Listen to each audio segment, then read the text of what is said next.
Do you want to know when to start disciplining a child? It's sooner than you think. I'm Nicholeen Peck, and I teach all over the world about parenting, good communication, how to build strong family bonds, child development, and education, all through the lens of the principle of self-government.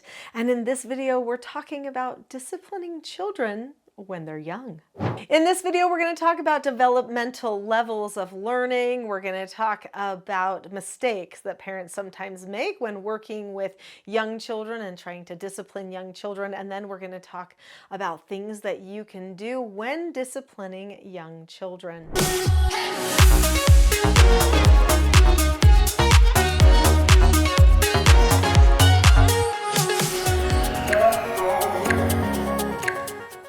When your children are young, their prefrontal cortexes are very small and they learn everything by repetition, which means you may tell them something like, "You need to eat 3 bites of your spaghetti."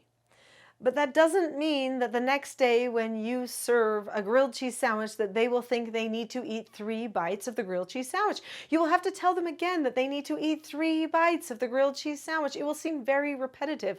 You may tell them, "Don't hit the cat," and then they will hit the dog. You have to also tell them, "Don't hit the dog," because in their brain it's so small that they don't have the ability to hook all those pieces together yet. So many parents make the mistake of thinking, well, if that's the case, if I have to repeat myself all the time, clearly they're not learning. That's not true. They absolutely are learning. They learn cause and effect and relationships, opposites, every single day. They're learning them through feelings, they're learning them through logic, they're learning them from watching you. Absolutely learning every day. You have to embrace the idea that teaching young children is repetitive. So you want to know when to start teaching the children. Honestly, you start teaching the children the moment they're born. Now, okay, obviously, we're not going to say, "You're not sleeping through the night, you've earned an extra chore." That's not going to happen, okay? For the baby, they don't understand that much logic yet. It takes them a little bit of time. But we can start teaching them how to be calm by being calm ourselves, by taking calm, deep breaths. We can also teach them that there are certain places that trigger us to be calm. We can create a calm spot. So I talk in my training about how to create a calm spot for the children so that they learn how to trigger themselves toward calmness, how to help them go there, stay there, and what logical processes to go through, even if they're not completely verbal yet. You can start using a calm spot, and you can start teaching the 4 basic skills of self-government when a child is a year to a year and a half old.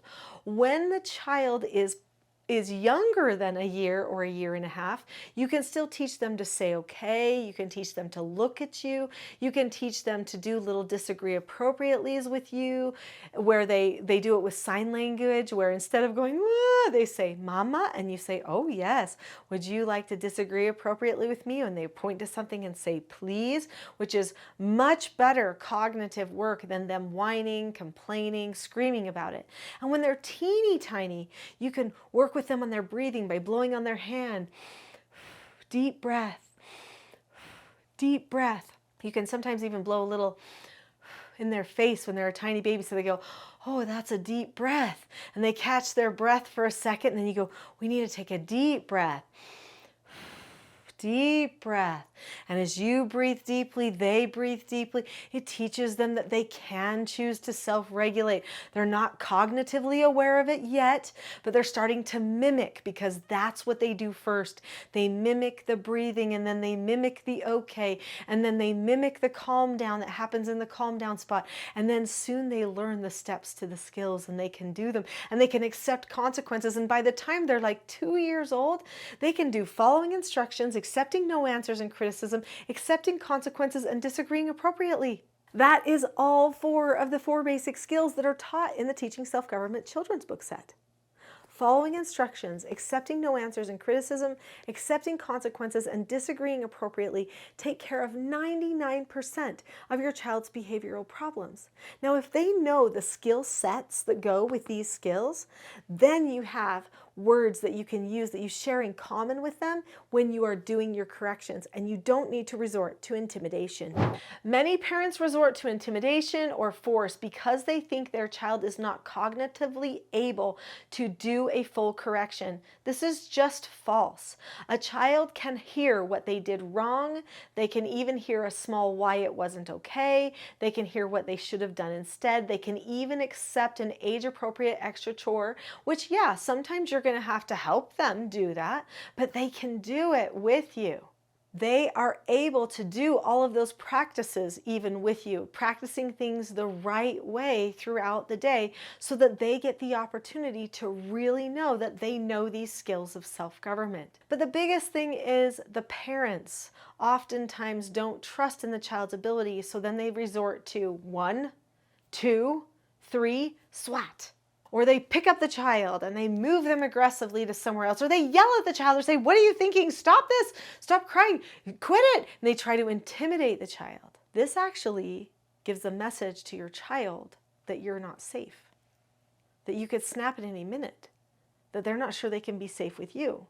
They might start to withdraw from you at that moment, but they also could start to withdraw from you at other times as well, and start to cling to other people a little bit more. Or then maybe when they've forgiven you and warmed up to you a little bit more, because children are naturally forgiving, they'll still start to watch your emotions, and when it seems like you're going to snap, they might pull away. We want our children to know that we're safe teachers, because that's our role. We're teachers, they're learners, and we can teach them all the things that they need, but it takes time, it takes patience and practice. And number one, it takes calmness, not just for them, but for us too. I have a calm parenting toolkit that is free. So I have a lot of trainings. I teach 3-day trainings. I have online courses. I've got books, all kinds of things that you can find at teachingselfgovernment.com. But I also have a little introductory toolkit called the Calm Parenting Toolkit. It teaches 10 tools for calmness. This is something that I would love to give to you for free so that you can start working on your own calmness. And then as you learn the other skills and principles of self-government that are taught at teachingselfgovernment.com, you can know that you trust your own calmness and your ability to teach the child these things with patience over time as their prefrontal cortex develops. But don't feel like you have to wait forever. They may not give you the results you hope for instantly, but they are learning all the time. Start using the language, start teaching the concepts, start being consistent, and most of all, be calm.